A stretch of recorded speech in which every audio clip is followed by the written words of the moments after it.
TV 910ಗೆ ಸ್ವಾಗತ. ನಾನು ಅಸ್ಫಿಯಾ. ನೀವು ಇನ್ನು ನಮ್ಮ ಚಾನೆಲ್ಗೆ ಸಬ್ಸ್ಕ್ರೈಬ್ ಆಗಿಲ್ಲ ಅಂದ್ರೆ ಈಗಲೇ ಸಬ್ಸ್ಕ್ರೈಬ್ ಆಗಿ ಪಕ್ಕದಲ್ಲೇ ಇರುವ ಬೆಲ್ ಐಕನ್ ಕ್ಲಿಕ್ ಮಾಡಿ, ಲೈಕ್ ಮಾಡಿ, ಶೇರ್ ಮಾಡಿ. ಇಂದಿನ ಮುಖ್ಯಾಂಶಗಳು: ಸಂವಿಧಾನ ಬದಲಾವಣೆ ಮಾಡ್ತೀವಿ ಅನ್ನೋ ಪಕ್ಷಗಳಿಗೆ ಈ ಬಾರಿ ಲೋಕಸಭಾ ಚುನಾವಣೆಯಲ್ಲಿ ಮತದಾರರು ತಕ್ಕ ಪಾಠ ಕಲಿಸಿದ್ದಾರೆ. ಯತೀಂದ್ರ ಸಿದ್ದರಾಮಯ್ಯ. ಸಮಾಜ ಮತ್ತು ಸರ್ಕಾರದ ಮಧ್ಯೆ ಸಾಮರಸ್ಯ ಬೆರೆಸುವ ಆಶಾ ಕಾರ್ಯಕರ್ತೆಯರ ಸಮಾವೇಶ. ನಿವೃತ್ತ ಹೊಂದಿದ ಶಿಕ್ಷಕರಿಗೆ ಬೀಳ್ಕೊಡುಗೆ ಸಮಾರಂಭ. ಪಿಎಂ ಶ್ರೀ ಶಾಲೆಯಲ್ಲಿ ಶಾಲಾ ಮಕ್ಕಳಿಗೆ ಶೂಗಳು ವಿತರಣೆ.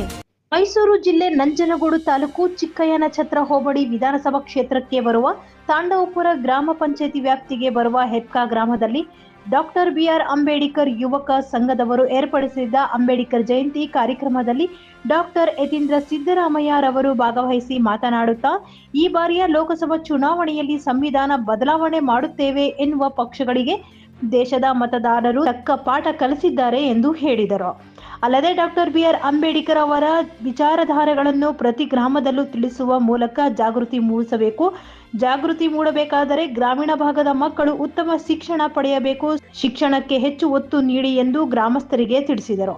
ಸಂವಿಧಾನಕ್ಕೆ ಅಪಾಯ ಬಂದಾಗ ಸಂವಿಧಾನವನ್ನು ಉಳಿಸಲು ಎಲ್ಲರೂ ಒಟ್ಟಾಗಿ ಹೋರಾಟಕ್ಕೆ ಮುನ್ನುಗ್ಗಬೇಕು. ಅದಕ್ಕೆ ನಾವು ಸಿದ್ಧವಾಗಿದ್ದೇವೆ ಎಂದು ಡಾಕ್ಟರ್ ಯತೀಂದ್ರ ಸಿದ್ದರಾಮಯ್ಯರವರು ತಿಳಿಸಿದರು. ಸಿದ್ಧಾಂತಗಳನ್ನ ಆಗಾಗ ನಾವು ಮೆಲ್ಕಾಕೊಳ್ತಾ ಇರಬೇಕು. ಆವಾಗ ಮಾತ್ರ ನಾವು ಕೂಡ ಅಂಬೇಡ್ಕರ್ ಅವ್ರ ತರ ಹೆಚ್ಚಿನವಾಗಿದ್ದು ನಮ್ಮ ಸಮುದಾಯದವರಿಗೆ, ನಮ್ಮ ಶೋಷಿತ ವರ್ಗದವರಿಗೆ ಹಕ್ಕುಗಳಿಗೋಸ್ಕರ ಹೋರಾಡಕ್ಕೆ ಸಾಧ್ಯ ಆಗುತ್ತೆ. ಹಾಗಾಗಿ ಬ್ಯೂರೋ ರಿಪೋರ್ಟ್, ಬಸವರಾಜ್, ಮೈಸೂರು. ಜಗಳೂರು ಪಟ್ಟಣದ ತಾಲೂಕು ಪಂಚಾಯತ್ ಸಭಾಂಗಣದಲ್ಲಿ ತಾಲೂಕು ಮಟ್ಟದ ಆಶಾ ಕಾರ್ಯಕರ್ತೆಯರ ಸಮಾವೇಶವನ್ನು ಹಮ್ಮಿಕೊಳ್ಳಲಾಗಿತ್ತು.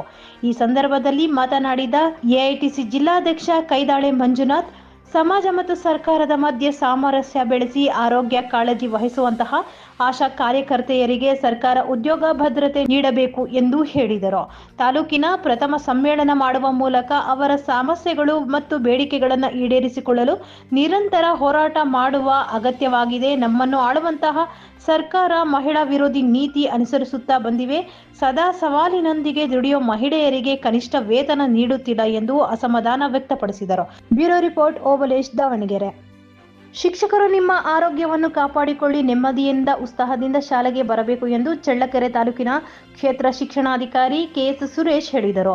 ನಾಯಕನಹಟ್ಟಿ ಸಮೀಪ ದೂರಹಳ್ಳಿ ಭರಮಸಾಗರ ಸರ್ಕಾರಿ ಹಿರಿಯ ಪ್ರಾಥಮಿಕ ಶಾಲೆಯಲ್ಲಿ ನಿವೃತ್ತಿ ಹೊಂದಿದ ಶಿಕ್ಷಕ ಮಖದೂಂ ಬೀಳ್ಕೊಡುಗೆ ಸಮಾರಂಭದಲ್ಲಿ ಮಾತನಾಡಿದ ಅವರು, ಮಕ್ಕಳು ನಿಮ್ಮ ಮುಂದೆ ಇದ್ದಾರೆ, ಅವರಿಗೆ ಚೆನ್ನಾಗಿ ಓದಿಸಿ ಮತ್ತು ಮಕ್ಕಳಿಗೆ ಸಂತೋಷವಾಗುವಂತಹ ಪಾಠ ಮಾಡುವ ಹಂಬಲ ನಿಮ್ಮಲ್ಲಿ ಇರಬೇಕು. ಶಿಕ್ಷಕರು ಮಕ್ಕಳಿಗೆ ಉತ್ತಮ ಬೋಧನೆ ನೀಡಬೇಕು. ಭಾಷೆ ಮತ್ತು ಗಣಿತವನ್ನು ಚೆನ್ನಾಗಿ ಕಲಿಸಬೇಕು. ಪೋಷಕರು ಮಕ್ಕಳನ್ನು ತಪ್ಪದೆ ಶಾಲೆಗೆ ಕಳಿಸಿ ವಿದ್ಯಾವಂತರನ್ನಾಗಿ ಮಾಡಿ ಎಂದರು. 26 ವರ್ಷಗಳ ಕಾಲ ಶಾಲೆಯಲ್ಲಿ ದೀರ್ಘ ಸೇವೆ ಸಲ್ಲಿಸಿದ ಮಖದೂಂ ಅವರಿಗೆ ಒಳ್ಳೆಯ ಆರೋಗ್ಯ ಸಿಗಲಿ ಎಂದು ಪರಮಾತ್ಮನಲ್ಲಿ ಬೇಡಿಕೊಳ್ಳುವೆ ಎಂದು ಅವರು ಹೇಳಿದರು.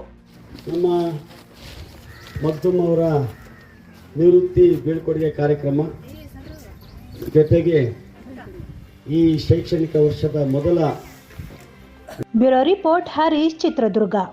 ಸರ್ಕಾರಿ ಶಾಲಾ ಮಕ್ಕಳು ಇತರ ಶಾಲಾ ಮಕ್ಕಳಂತೆ ಕಲಿಯಲು ಪೂರಕವಾದ ಎಲ್ಲ ಸೌಲಭ್ಯಗಳನ್ನು ಸರ್ಕಾರ ಕಲ್ಪಿಸಿದೆ ಎಂದು ಪಿಎಂ ಶ್ರೀ ಶಾಲೆಯ ಮುಖ್ಯ ಶಿಕ್ಷಕ ಆರ್ ಹನುಮಂತರೆಡ್ಡಿ ತಿಳಿಸಿದರು.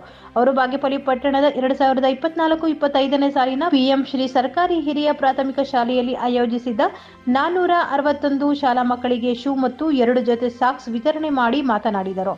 ಮಕ್ಕಳಿಗೆ ಗುಣಮಟ್ಟದ ಶಿಕ್ಷಣ ಒದಗಿಸುವ ನಿಟ್ಟಿನಲ್ಲಿ ವಿದ್ಯಾರ್ಥಿಗಳಿಗೆ ಅಗತ್ಯ ಸಮವಸ್ತ್ರ, ಶೂ, ಬಿಸಿ ಊಟವನ್ನು ಒಳಗೊಂಡಂತೆ ಎಲ್ಲ ಸೌಕರ್ಯಗಳನ್ನು ಒದಗಿಸಲಾಗಿದ್ದು, ಇದರ ಪ್ರಯೋಜನವನ್ನು ಎಲ್ಲ ವಿದ್ಯಾರ್ಥಿಗಳು ಪಡೆದುಕೊಳ್ಳಬೇಕು ಎಂದರು.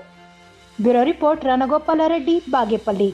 ಸಾರ್ವಜನಿಕರು ಪ್ರಜ್ಞಾವಂತರು. ಬಾಲ್ಯ ವಿವಾಹ ಪದ್ಧತಿಯನ್ನು ನಿರ್ಮೂಲನೆಗೊಳಿಸಲು ಸರ್ಕಾರದೊಂದಿಗೆ ಕೈಜೋಡಿಸಿ ಆರೋಗ್ಯಪೂರ್ಣ ಸಮಾಜ ನಿರ್ಮಿಸಲು ಸಾಧ್ಯ ಎಂದು ಚಳ್ಳಕೆರೆ ಡಿವೈಎಸ್ಪಿ ಟಿಬಿ ರಾಜಣ್ಣ ತಿಳಿಸಿದರು. ಚಳ್ಳಕೆರೆ ತಾಲೂಕಿನ ಗೋಪನಹಳ್ಳಿ ಗ್ರಾಮದಲ್ಲಿ ಮಡಿಲು ಗ್ರಾಮೀಣ ಮತ್ತು ನಗರಾಭಿವೃದ್ಧಿ ಸಂಸ್ಥೆ ವತಿಯಿಂದ ಬಾಪೂಜಿ ಗ್ರಾಮಾಂತರ ಪ್ರೌಢಶಾಲೆಯಲ್ಲಿ ಬಾಲ್ಯ ವಿವಾಹ ಹಾಗೂ ಫೋಕ್ಸೋ ಕಾಯ್ದೆ ಕುರಿತು ಕಾನೂನು ಅರಿವು ಕಾರ್ಯಕ್ರಮದಲ್ಲಿ ಗಿಡಕ್ಕೆ ನೀರು ಎರೆಯುವುದರ ಮೂಲಕ ಚಾಲನೆ ನೀಡಿ ಮಾತನಾಡಿದರು.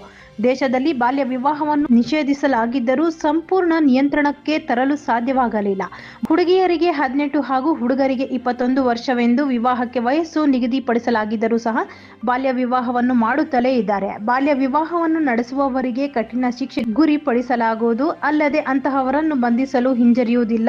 ಒಂದು ವೇಳೆ ತಮ್ಮ ಸುತ್ತಮುತ್ತಲೂ ಯಾವುದೇ ಬಾಲ್ಯ ವಿವಾಹ ನಡೆಯುವ ಬಗ್ಗೆ ಸಾರ್ವಜನಿಕರ ಗಮನಕ್ಕೆ ಬಂದಲ್ಲಿ ಕೂಡಲೇ 1098 ಸಹಾಯವಾಣಿಗೆ ಉಚಿತ ಕರೆಗೆ ಮಾಹಿತಿ ನೀಡುವವರ ವಿವರವನ್ನು ಸಂಪೂರ್ಣ ಗೌಪ್ಯವಾಗಿ ಇಡಲಾಗುವುದು ಎಂದು ತಿಳಿಸಿದರು.